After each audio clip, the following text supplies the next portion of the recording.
Hello, good morning dear students. मैं राम बाबू sir विज्ञान की ऑनलाइन क्लासेस में आपका हार्दिक अभिनंदन करता हूं। डियर स्टूडेंट्स, जैसा कि अपना तीसरा चैप्टर जेनेटिक्स मैंने पूरा कराया था और तीसरे चैप्टर जेनेटिक्स में ग्रेगर जॉन मेंडल उनके द्वारा दिए गए अनुप्रयोग इनके बारे में मैंने आप लोगों को समझाया। इसके बाद में अपना जो चौथा चैप्टर जो शुरू होता है डियर स्टूडेंट्स, वो है प्रतिरक्षा एवं रक्त समूह। चौथा चैप्टर है अपना प्रतिरक्षा एवं रक्त समूह। डियर स्टूडेंट, इस चैप्टर के अंतर्गत मुख्य रूप से रक्त समूह, ब्लड ग्रुप के बारे में हम लोग जानकारी करेंगे कि ब्लड ग्रुप होता क्या है। उससे पहले प्रतिरक्षा, यानी कि मानव के शरीर के अंतर्गत विशेष प्रकार के इम्यूनिटीज होती हैं, जिन इम्यूनिटीज के माध्यम से अपना प्रतिरक्षा जो तंत्र होता है वो मजबूत होता है और उसमें प्रतिरोधक क्षमता पाई जाती है। इस प्रतिरोधक क्षमता में हम लोग देखते हैं कि प्रतिरोधक क्षमता होती क्या है या प्रतिरक्षा विज्ञान है क्या। इनमें प्रतिरोधक क्षमता की अगर बात की जाए तो मानव शरीर जो होता है इसमें अनेकों रोगाणुओं से लड़ने की क्षमता होती है। प्रकृति के अनुसार जिस किसी भी जीव के शरीर में यदि इम्यूनिटी पावर कम है, यानी प्रतिरक्षी तंत्र कमजोर है, तो वो व्यक्ति आसानी से रोगग्रस्त हो जाता है, रोगाणुग्रस्त हो जाता है। लेकिन जिस किसी भी व्यक्ति के शरीर के अंतर्गत प्रतिरक्षी तंत्र यदि मजबूत होता है तो ऐसी कंडीशन में प्रतिरोधक क्षमता जो होती है वो प्रबल होती है और वो आसानी से इतनी जल्दी बीमार नहीं होता। स्टूडेंट्स, प्रतिरोधक क्षमता जो होती है, मानव शरीर हर दिन अनेकों रोगाणुओं से उद्भासित होता है। वातावरण के अंतर्गत विभिन्न प्रकार के रोगाणु प्रसारित होते हैं, फैलते हैं। इसका प्रमुख कारण रोगाणु उन्मूलन हेतु शरीर में उपस्थित प्रतिरोधक क्षमता होती है, यानी वातावरण में विभिन्न प्रकार के रोगाणु उपस्थित होते हैं, उन रोगाणुओं से लड़ने की जो क्षमता होती है वो शरीर के अंतर्गत पाई जाती है, जिसे प्रतिरोधक क्षमता कहते हैं। यदि हमारा शरीर इन रोगाणुओं के प्रति नहीं लड़ पाता है तो शरीर रोगग्रस्त हो जाता है। स्टूडेंट, इसी में रोगाणुओं के उन्मूलन हेतु शरीर के अंतर्गत शरीर में होने वाली क्रियाओं संबंधित तंत्र विज्ञान के अध्ययन को, यानी कि शरीर में रोगाणुओं के उन्मूलन के लिए जो हम प्रक्रिया अपनाते हैं, जिस विज्ञान का अध्ययन करते हैं, वो होती है प्रतिरक्षा विज्ञान। प्रतिरक्षा जो विज्ञान होती है ये शरीर में मुख्य रूप से, जैसे इस विशेष प्रकार के इसमें बहुत सारे ऐसे अंग शरीर में कार्यरत होते हैं जो प्रतिरक्षी विज्ञान के प्रतिरक्षा तंत्र के अंतर्गत कार्यरत होते हैं। इन कार्यरत तंत्र में हम देखेंगे जैसे अस्थि मज्जा, प्रतिरक्षा विज्ञान में अस्थि मज्जा यानी कि बोन मैरो, अस्थि मज्जा इसमें सक्रिय होता है। दूसरा है इसमें लसिका पर्व, थाइमस, ये ग्रंथि होती है डियर स्टूडेंट्स, थाइमस। उसके अलावा यकृत यानी कि लीवर, ये भी शरीर के अंतर्गत एक विशेष प्रतिरक्षी तंत्र में भाग लेने का कार्य करता है। इसके साथ साथ अपना ब्लड जो होता है उसमें विभिन्न प्रकार के कणिकाएं पाई जाती हैं जो मानव शरीर में प्रतिरक्षी तंत्र को मजबूत बनाती हैं। उसमें एंटीजेंस और एंटीबॉडीज पाए जाते हैं। प्रतिरक्षा विज्ञान की यदि बात की जाए तो मुख्य रूप से दो भागों में विभाजित होती है, स्वाभाविक प्रतिरक्षा विधि और दूसरा है औपार्जित प्रतिरक्षा विधि। स्वाभाविक प्रतिरक्षा विधि जो होती है, यह विधि जो होती है स्वाभाविक जन्मजात होती है, यानी जन्म के समय ही जीवन में जीवों के साथ में आती है, जो हमारे साथ में जन्मजात ही रोगाणुओं से लड़ने की क्षमता उत्पन्न करती है। स्वाभाविक प्रतिरक्षा विधि यानी स्वभाव से ही जन्मजाति, तो इसलिए इसको जन्मजात प्रतिरक्षा विधि भी कहा जाता है। इसे सामान्य की संज्ञा इसलिए दी जाती है क्योंकि यह प्रतिरक्षा किसी विशिष्ट रोगाणु से विशिष्ट रूप से रक्षा प्रदान नहीं करती, लेकिन ये सभी प्रतिजनों के विरुद्ध समान रूप से कार्य करती है। इसको मैं एक बार फिर समझा देता हूं कि माना एग्जाम्पल के तौर पर शरीर के अंतर्गत कोई भी रोग हुआ उत्पन्न, तो किसी भी रोग के लिए पर्सनली, जैसे एग्जाम्पल के तौर पे टीबी है, हैजा है, टाइफाइड है, तो ऐसा नहीं है कि ये जो स्वाभाविक प्रतिरक्षा है वो केवल एक स्पेशली रोग के लिए हो, स्पेशली रोग के लिए नहीं होती, बल्कि ये सभी रोगों से लड़ने की क्षमता प्रदान करती है, इसलिए इसको स्वाभाविक प्रतिरक्षा विधि कहा जाता है और ये जन्मजात प्रतिरक्षा विधि होती है। स्वाभाविक प्रतिरक्षा जो विधि होती है सामान्य तरीके से ही कार्य करती है। इस विधि में हम देखते हैं स्वाभाविक प्रतिरक्षा ये मुख्य रूप से 4 प्रकार की होती है। भौतिक प्रतिरक्षा विधि, दूसरा है रासायनिक प्रतिरक्षा विधि, भौतिक प्रतिरक्षा विधि, रासायनिक प्रतिरक्षा विधि, कोशिका प्रतिरक्षा विधि या कोशिका अवरोधक, और उसके अलावा चौथी है ज्वर सूजन। इन चारों के बारे में हम देख लेते हैं। पहला है भौतिक अवरोधक, यानी कि जो हमारे शरीर में शरीर के बाह्य रूप से जो कार्य करने वाले अंग हैं वो हमें किस तरीके से हमारे शरीर को प्रतिरक्षा प्रदान करने का कार्य करते हैं। भौतिक में हम लोग देखते हैं जैसे सामान्य तरीके से अपने पाए जाने वाले विशिष्ट अंग जैसे त्वचा, शरीर का ऊपरी अंग होता है, सबसे बाह्य अंग होता है त्वचा। ये भौतिक प्रतिरक्षा विधि में काम में लेने वाले अंग हैं।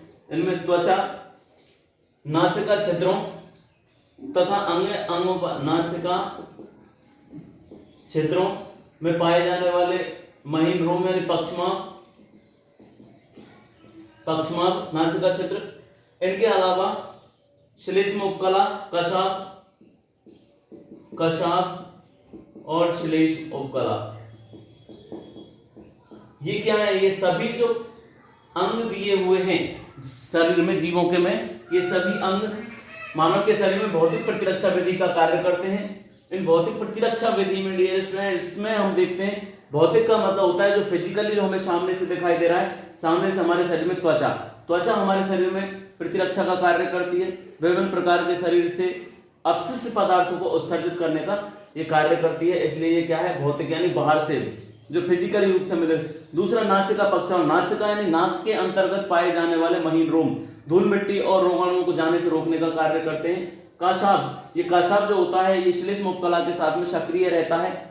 इसमें ये महीन अंदर से सूल होते हैं, नाक के अंतर्गत पाए जाने वाले बाल ही होते हैं। और श्लेष्म उपकला यानी कि मानव की जो नासिका होती है, इस नासिका के अंतर्गत तरल पदार्थ बहता है श्लेष्मा झिल्ली से, तो वो श्लेष्म उपकला एक ऊतक होता है जो इसको श्रावण करता है। ये बाह्य रूप से जाने वाले रोगाणुओं को रोकने का कार्य करता है। तो ये तो हो गई भौतिक प्रतिरक्षा विधि। स्वाभाविक प्रतिरक्षा विधि 4 प्रकार की होती है: भौतिक प्रतिरक्षा विधि, रासायनिक प्रतिरक्षा विधि, कोशिका अवरोधक और ज्वर सूजन। दूसरी आती है रासायनिक प्रतिरक्षा विधि यानी रासायनिक अवरोधक, जैसे अमाशय में पाए जाने वाले अम्ल। रासायनिक की यदि बात करें तो अमाशय में पाए जाने वाले अम्ल, हम देखते हैं अमाशय में पाए जाने वाला अम्ल होता है HCl यानी हाइड्रोक्लोरिक अम्ल। अमाशय में पाए जाने वाले अम्ल, अमाशय व योनि का अम्लीय वातावरण, अमाशय व योनि का अम्लीय वातावरण। तीसरा है इसी में, इसके साथ में त्वचा पर पाए जाने वाले रासायनिक तत्व, त्वचा पर पाए जाने वाले रासायनिक तत्व, त्वचा पर पाए जाने वाले रासायनिक तत्व, और इन्हीं के साथ साथ अन्य रासायनिक पदार्थों में लार, अश्रु और पसीना। लार, अश्रु और पसीना, ये सभी क्या है? रासायनिक यानी केमिकल रूप से शरीर के अंतर्गत पाए जाने वाली ये प्रतिरक्षा का कार्य करते हैं। हमारा जो आमाशय होता है, आमाशय में हाइड्रोक्लोरिक अम्ल के साथ साथ ये भोजन को पचाने का कार्य करता है, जो मैंने पिछले चैप्टर में पढ़ा है, दूसरे चैप्टर में मनुष्य के पाचन तंत्र में कि आमाशय होता क्या है। आमाशय के अंतर्गत अम्ल HCl, उसके अलावा पेप्सिन, रेनिन और लाइपेज नामक एंजाइम पाए जाते हैं। ये एंजाइम्स मानव के शरीर के अंतर्गत विभिन्न प्रकार के अपशिष्ट पदार्थों और विभिन्न प्रकार के अवरोधकों को रोकने का कार्य करते हैं। दूसरा है रासायनिक अवरोधक में अमाशय व योनि का अम्लीय वातावरण, क्योंकि अमाशय के अंतर्गत भी हाइड्रोक्लोरिक अम्ल यानी अम्लीय वातावरण पाया जाता है। उसके अलावा योनि का अम्लीय वातावरण किसके माध्यम से होता है? इसका जो होता है, इसके अंतर्गत पाया जाता है लैक्टोबैसिलस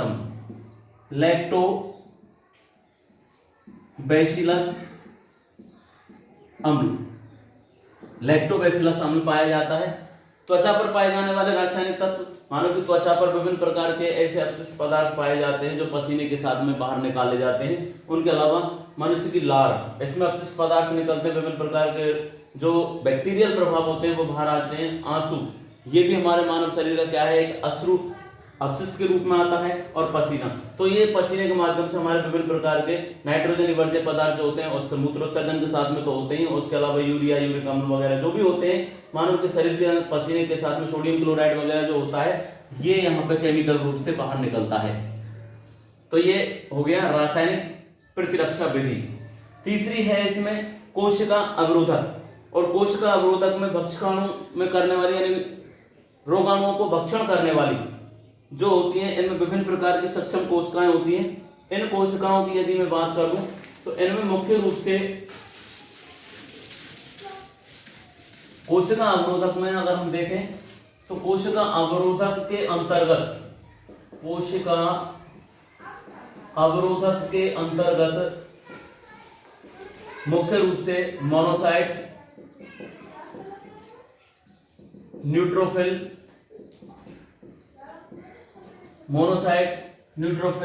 व विभिन्न प्रकार की कणिकाएं शरीर के अंतर्गत रोगाणुओं से लड़ने की क्षमता प्रदान करती हैं। कोशिका न्यूट्रोफिल, बी लिम्फोसाइट कोशिकाएं जो होती हैं, ये भी मानव के शरीर में विभिन्न प्रकार के रोगाणुओं से लड़ने की क्षमता प्रदान करती हैं। इनके साथ साथ यदि हम देखें इनमें तो साइटोटॉक्सिक पदार्थ जो होते हैं यानी प्राकृतिक मारक कोशिकाएं जो होती हैं, प्राकृतिक मारक कोशिकाएं, ये कोशिकाएं शरीर में विभिन्न प्रकार के रोगों से लड़ने की क्षमता प्रदान करती हैं, अर्थात ये भी कोशिका अवरोधक का कार्य करती हैं। इन्हीं के साथ साथ मानव के शरीर के अंतर्गत और यदि हम बात करें स्वाभाविक प्रतिरक्षा में तो ज्वर और सूजन यानी कि बुखार का आना, ये मानव के विभिन्न प्रतिरक्षी तंत्र को बराबर रखने का कार्य करती है। उसके अलावा सूजन, तो ये सभी जितने भी मैंने बताए चारों पदार्थ इनमें मुख्य रूप से भौतिक अवरोधक, उसके अलावा रासायनिक अवरोधक, तीसरा कोशिका अवरोधक और चौथा ज्वर सूजन, ये चारों जो हुए ये मानव के स्वाभाविक प्रतिरक्षी का कार्य करते हैं। उसके अलावा आता है उपार्जित प्रतिरक्षा विधि। दूसरी जो विधि है उपार्जित का मतलब होता है ग्रहण करना। उपार्जित का मतलब होता है ग्रहण करना, यानी कि इस प्रतिरक्षा विधि के अंतर्गत ये होती है वातावरण से किसी भी प्रक्रिया को ग्रहण कर लेना और ग्रहण करके उस विधि में मुख्य रूप से विभिन्न प्रकार के लक्षणों को प्रेरित करने की प्रक्रिया पाई जाती है। इसलिए इस विधि को कृत्रिम प्रतिरक्षा विधि भी कहा जाता है। इसको हम कृत्रिम प्रतिरक्षा विधि भी कहते हैं, कृत्रिम प्रतिरक्षा विधि भी कहा जाता है, कृत्रिम प्रतिरक्षा विधि कहा जाता है। उपार्जित प्रतिरक्षा विधि में इसमें क्या होता है, उपार्जित प्रतिरक्षा विधि में कि ये जो विधि होती है इस विधि में मुख्य रूप से जो कोई भी रोग उत्पन्न होता है उस रोग से लड़ने के लिए विशिष्ट प्रकार का प्रतिरक्षी ही उत्पन्न किया जाता है, यानी कि किसी भी रोग से विशिष्ट प्रतिरक्षी का निर्माण करना, विशिष्ट प्रतिरक्षी। फॉर एग्जाम्पल, उदाहरण के लिए यदि हम देखें तो जैसा हम लोगों ने पढ़ा स्वाभाविक प्रतिरक्षा विधि में, स्वाभाविक प्रतिरक्षा विधि में सीधा ये होता है कि मानव के शरीर में किसी विशिष्ट रोग से लड़ने की क्षमता ना होकर के वो सभी रोगों से लड़ने की क्षमता पाई जाती है। जबकि उपार्जित प्रतिरक्षा जो विधि होती है इस विधि के अंतर्गत ये विशिष्ट प्रकार के प्रतिरक्षी प्रदान करते हैं और विशिष्ट रोगों से लड़ने की क्षमता इनमें पाई जाती है। यह अनुकूली और विशिष्ट प्रतिरक्षा कहलाती है क्योंकि इस प्रकार की प्रतिरक्षा में विशेष प्रकार के सूक्ष्मजीव अथवा बाह्य पदार्थ के प्रति अत्यंत विशिष्ट प्रघात कराया जाता है। इन अभिक्रियाओं में अगर हम मुख्य रूप से देखें तो कोशिका माध्यित प्रतिरक्षा, कोशिका माध्यित प्रतिरक्षा, इसका जो है पूरा नाम आ जाता है CMI। एग्जाम्स के अंतर्गत पूरा नाम पूछा जा सकता है, यानी कि cell mediated immunity, cell mediated immunity, cell C mediated M और इम्यूनिटी I, इसका पूरा नाम पूछा जा सकता है कोशिका माध्यित प्रतिरक्षा यानी कि CMI। इन सबके परिणाम स्वरूप प्रतिजन का उन्मूलन किया जाता है और विशिष्ट प्रकार की जो प्रतिरक्षा होती है वो दो प्रकार की होती है। पहली प्रतिरक्षा है इसमें सक्रिय प्रतिरक्षा, सक्रिय प्रतिरक्षा विधि। सक्रिय प्रतिरक्षा विधि ऐसी होती है इस प्रतिरक्षा में जिसमें शरीर प्रतिजन के विरुद्ध स्वयं प्रतिरक्षियों का निर्माण करता है। इसमें शरीर के अंतर्गत शरीर में प्रतिजन के विरुद्ध विशिष्ट प्रकार का प्रतिरक्षी उत्पन्न करता है।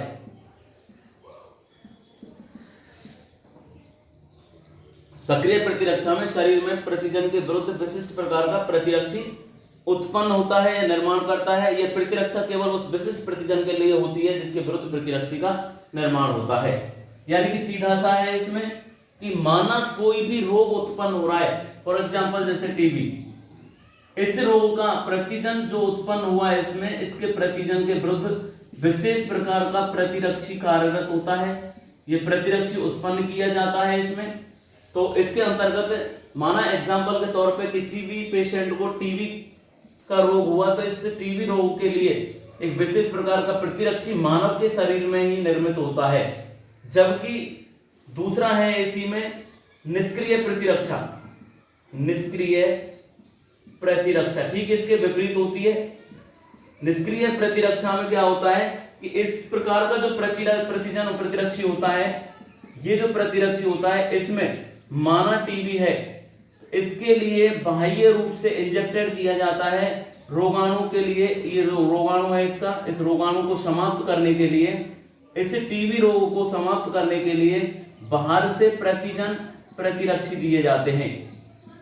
जबकि यहां पर माना कोई भी रोग उत्पन्न हुआ जैसे बुखार, इस बुखार का प्रतिरक्षी मानव के शरीर में बनता है और शरीर में बनने के बाद में स्वतः ही मानव के शरीर से बुखार समाप्त हो जाता है। लेकिन इस रोग के लिए माना शरीर में ये रोग उत्पन्न हुआ तो यहां पर किसी भी प्रकार का प्रतिरक्षी शरीर में उत्पन्न नहीं होता, और जब शरीर में प्रतिरक्षी उत्पन्न नहीं होता तो ऐसी कंडीशन में ये धीरे धीरे समाप्त हो जाता है। इसके अलावा डिप्थीरिया और टिटनेस, डिप्थीरिया और टिटेनस, ये दोनों रोग जो हैं इनका प्रतिरक्षी मानव के शरीर में किसी भी विशेष प्रकार का प्रतिरक्षी विशिष्ट उत्पन्न कराया जाता है। मैं फिर एक बार इसको रिपीट करना चाहूंगा।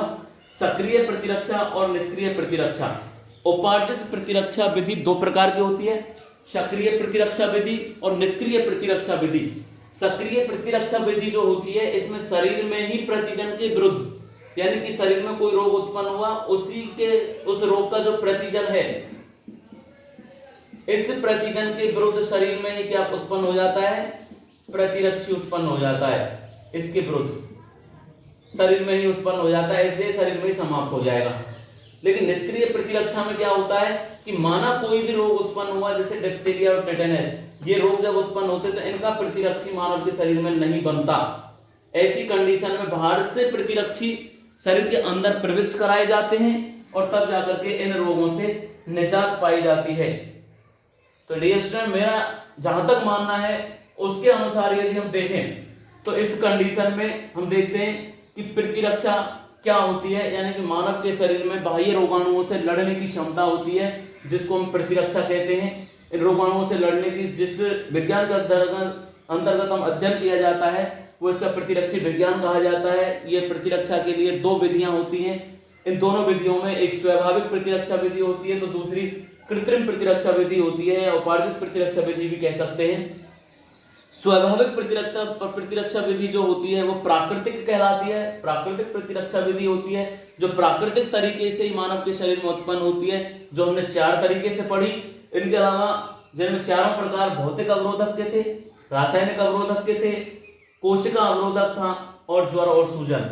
उनके अलावा यदि बात की जाए उपार्जित प्रतिरक्षा विधि की, उपार्जन का मतलब होता है बाहर से ग्रहण कर लेना, और ये जो प्रतिरक्षा विधि होती है वो कृत्रिम प्रतिरक्षा विधि होती है जिनको हम बाहर से ग्रहण करते हैं। और कृत्रिम प्रतिरक्षा विधि दो प्रकार की होती है, एक होती है सक्रिय प्रतिरक्षा विधि और दूसरी है निष्क्रिय प्रतिरक्षा विधि। सक्रिय प्रतिरक्षा विधि में शरीर में कोई भी रोग उत्पन्न होता है, उस रोग के उत्पन्न होने पर प्रतिजन के विरुद्ध विशिष्ट प्रकार का प्रतिरक्षी प्रवेश ना करा के शरीर में ही उत्पन्न होता है। जबकि निष्क्रिय प्रतिरक्षा विधि जो होती है इसमें यदि मानव के शरीर में किसी भी जीव के शरीर में कोई रोग उत्पन्न हुआ तो उस रोग का प्रतिरक्षी शरीर में नहीं बनता, उसके लिए बाहर से प्रतिरक्षी उत्पन्न किए जाते हैं, बाहर से प्रतिरक्षी शरीर में प्रविष्ट कराए जाते हैं जिसके माध्यम से उन रोगों से निजात पाई जाती है, जिसके अंतर्गत मुख्य रूप से सक्रिय और निष्क्रिय प्रतिरक्षा विधि आती है। इनके बाद में आता है प्रतिजन और प्रतिरक्षी। तो प्रतिजन और प्रतिरक्षी का जो यहाँ से टॉपिक शुरू होता है वो डियर स्टूडेंट्स मैं कल शुरू कराऊंगा। प्रतिरक्षा और प्रतिजन और प्रतिरक्षी, अपने इस चैप्टर का जो मूल टॉपिक होगा वो प्रतिरक्षी की आंतरिक संरचना होगी।